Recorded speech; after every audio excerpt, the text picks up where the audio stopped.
क्या आप दांतों की कमज़ोरी की वजह से परेशान हैं? खाना खाने में भी आपको बहुत ज़्यादा दिक्कत होती है, मसूड़ों से खून आता है, दांतों के पीलेपन से परेशान हैं, दांत में बार बार कीड़ा लग जाता है या फिर मुंह से बदबू आती है या फिर दांतों से जुड़ी हुई किसी भी तरह की कोई भी समस्या है, उसके लिए आज के इस नुस्खे का इस्तेमाल ज़रूर कीजिएगा।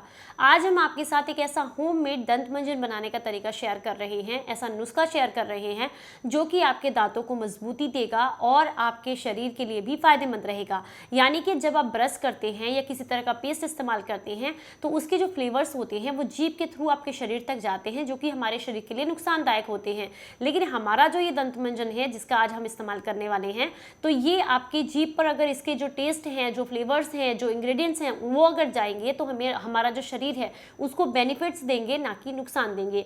तो चलिए जानते हैं किस तरीके से इसे बनाना है। उम्मीद करती हूँ आज की वीडियो आपको पसंद आएगी, अच्छी लगे तो लाइक करें और इसे सभी के साथ शेयर करें। नमस्कार, आप सभी का बहुत बहुत स्वागत है। मैं आपकी होस्ट एंड दोस्त मधु, एक सर्टिफाइड डाइटिशियन और एक नेचुरोपैथ, आज आपके साथ शेयर कर रही हूँ होममेड दंत मंजन बनाने का तरीका।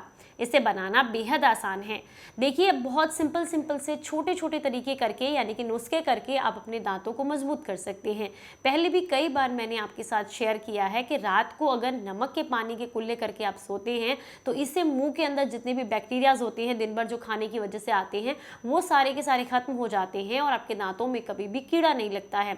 तो ये तो बहुत ज़रूरी पॉइंट है ही, लेकिन साथ में कुछ लोगों ने मुझे कमेंट किया कि आप हमें दंत मंजन के बारे में भी बताइए, होममेड कोई ऐसा दंत मंजन जिसका हम इस्तेमाल डेली कर सकें, जो हमारे दांतों को, गम्स को मजबूती देने का काम करे। तो आज हम इसी नुस्खे को जानेंगे। तो चलिए जान लेते हैं पहले इंग्रेडिएंट के बारे में जिसकी जरूरत पड़ेगी इसे बनाने। सबसे पहली चीज जो आपको चाहिए वो है पीपल की छाल। ये बहुत आसानी से आप किसी भी सड़क के किनारे खड़े हुए पेड़ से ले सकते हैं। हालांकि पेड़ से ना भी लेना चाहें तो आपको किसी भी आयुर्वेदिक स्टोर से सूखी छाल मिल जाएगी, आप आसानी से ला सकते हैं। पीपल की छाल जो होती है मुंह के अंदर जितने भी बैक्टीरियाज होते हैं उनको किल करने का काम करती है, दांत से कीड़े को जड़ से खत्म करती है और दांतों को साफ करने में भी मदद करती है। अगली जो चीज़ आप यहाँ पर इस्तेमाल करेंगे वो है भुनी हुई फिटकरी। ये आपने कैसे तैयार करनी है, मार्केट से आपने जो है डेली वाली फिटकरी लानी है, उसे आपने तवे पर डालना है, लोहे के तवे पर डालना है, इस बात का ध्यान रखें। तो आपने तवे पर डालना है और उसके बाद आप जब देखेंगे धीमी धीमी आंच पे जब आप इसको गर्म करेंगे ना तो ये पानी की फॉर्म में आती है पहले, और उसके बाद धीरे धीरे करके इसका पानी सूख जाता है और आप इसे हल्का सा रगड़ेंगे तो आपको पाउडर मिलता है। ये मात्र 2 से 3 मिनट में आपका बहुत ही बढ़िया नुस्खा तैयार हो जाता है, यानी कि भुनी हुई फिटकरी आपके घर पर तैयार हो जाती है। तो इस तरीके से भुनाकर आपने फिटकरी को इस्तेमाल करना है। इसके बाद जो अगली चीज आप इस्तेमाल करेंगे वो है कत्था। ये भी आपको बहुत आसानी से किसी भी आयुर्वेदिक स्टोर पर मिल जाएगा।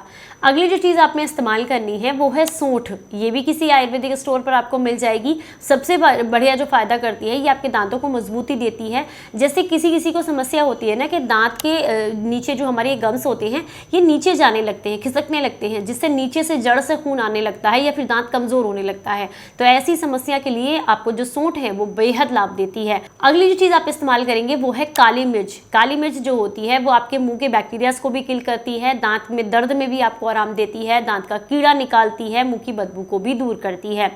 इसके अलावा जो अगली चीज आप इस्तेमाल करेंगे वो है आंवला पाउडर। ये भी आपको बहुत आसानी से किसी भी आयुर्वेदिक स्टोर पर मिल जाएगा। आंवला आपके दांतों को नेचुरली क्लीन करने का काम करता है, यानी कि पीलेपन को दूर करता है, जिससे आपको बेहद लाभ मिलते हैं। अगली जो चीज है वो है मंजीठ। ये भी आपको किसी भी आयुर्वेदिक स्टोर पर मिल जाएगी। ये आपके गम्स को मजबूत करने का काम करती है, दांतों की सफाई करने का काम करती है। इससे अगली जो चीज आप इस्तेमाल करेंगे वो है माजूफल। ये भी आपको बहुत आसानी से किसी भी आयुर्वेदिक स्टोर पर मिल जाएगा। ये सारे इंग्रेडिएंट आप किसी पेपर पर लिख लीजिएगा और ये सारे इंग्रेडिएंट आपको किसी न किसी आयुर्वेदिक स्टोर या ऑनलाइन स्टोर से भी मिल जाएंगे।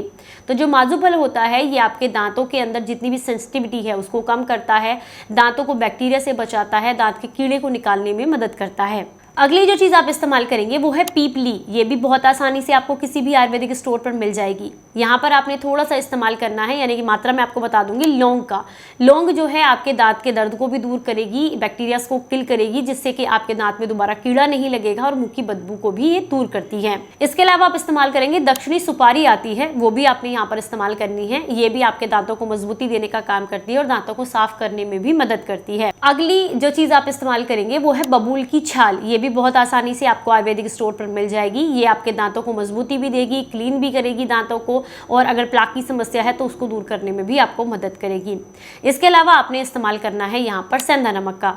इन सारी चीज़ों को, जो भी चीज़ें मैंने आपको बताई हैं, इन सबको आपने बराबर मात्रा में यहाँ पर इस्तेमाल करना है। मान लीजिए किसी चीज़ का पाउडर आपने 1 चम्मच लिया है तो 1 चम्मच ही आप दूसरी चीज़ का लेंगे, तीसरी का। इन सारी चीज़ों का आपने बराबर चीज़ों का इस्तेमाल करना है। जो चीज़ें आपको पाउडर के फॉर्म में मिल जाती हैं वो ठीक है, नहीं मिलती हैं, बाकी चीज़ों को कूट छेद करके आप इनको छान कर, यानी कि कपड़छन करना है, इस बात का ध्यान रखें। छलनी से ना छाने, नहीं तो ये पाउडर जो है वो दरदरा रह जाता है, तो इसलिए छन्नी से ना छान लें, इसे कपड़छन कर लें और बिल्कुल बारीक पेस्ट आपको मिल जाएगा इसका। तो जो बारीक पाउडर है वो, और जो पाउडर आपके पास ऑलरेडी है, इन सब को मिला करके इस पाउडर को आप किसी कांच की शीशी में भर के रख लीजिएगा। अब आपने क्या करना है, रोज़ाना अपना मंजन ताज़ा तैयार करना है। यानी कि ये तो आपने एक बेस बनाकर तैयार कर लिया। अब आप क्या करेंगे, जब भी रात को सोने जाएंगे इस मंजन का इस्तेमाल उस समय पर आपको करना है। मान लीजिए आपने खाना वाना खा लिया है, इसके बाद आपको कुछ भी नहीं खाना है, ध्यान रखना है, आपको दूध भी नहीं पीना है, आपको चाय भी नहीं पीनी है। सारी चीज़ें करने के बाद आपने इस मंजन को करना है। सोने से पहले कीजिएगा। और कभी भी मंजन करते समय इस बात का ध्यान रखिए कि खाना खाए हुए या कोई गर्म चीज़ खाए हुए या कुछ पिए हुए आपको कम से कम 45 मिनट हो गए हों, क्योंकि बहुत जल्दी गर्म दांतों पर अगर आप ठंडा पानी या कोई चीज़ लगाते हैं तो इससे सेंसिटिविटी बढ़ने लगती है, क्योंकि ऊपर की इनेमल लेयर कमज़ोर होने लगती है। तो इसलिए आप ध्यान रखें कि कोई भी गर्म ठंडी चीज़ खा करके तुरंत ब्रश ना करें बिल्कुल भी। तो ये जो पाउडर आपने बनाकर तैयार किया है, इसको आपने आधा चम्मच अपने हाथ पर लेना है। आप 1/4 चम्मच भी ले सकते हैं, जितना आपको यूज़ करना है उतना आप लीजिएगा। हर बार एक सूखी चम्मच का इस्तेमाल कीजिएगा या फिर हाथ पर ऐसे ही पलट लीजिएगा। इसको गीला नहीं करना है, गीला करने से ये खराब हो जाएगा, अदरवाइज पूरे साल भी ये खराब नहीं होता है। तो अब आप इसको थोड़ा सा हाथ पर लीजिए। थोड़ा सा सरसों का तेल, कच्चा तेल बिना पका हुआ आपने इस्तेमाल करना है, थोड़ा सा 2-4 बूंद, इतना ताकि आसानी से इसका लिक्विड सा पेस्ट जैसा बन जाए। आप इसको बना लीजिएगा।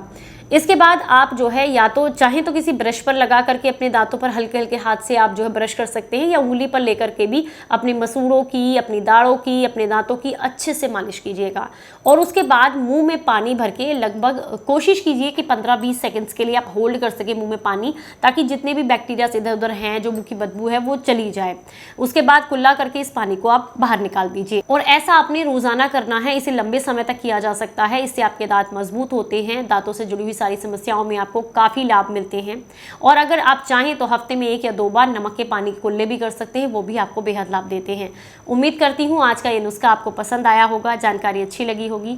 पसंद आई है तो लाइक करें और इसे सभी के साथ शेयर करें। चलिए फिर मिलेंगे किसी नई जानकारी के साथ, तब तक अपना ख्याल रखिए, अपनों को ख्याल रखिए और हंसते मुस्कुराते रहें। Stay healthy, stay happy. Bye bye, नमस्कार।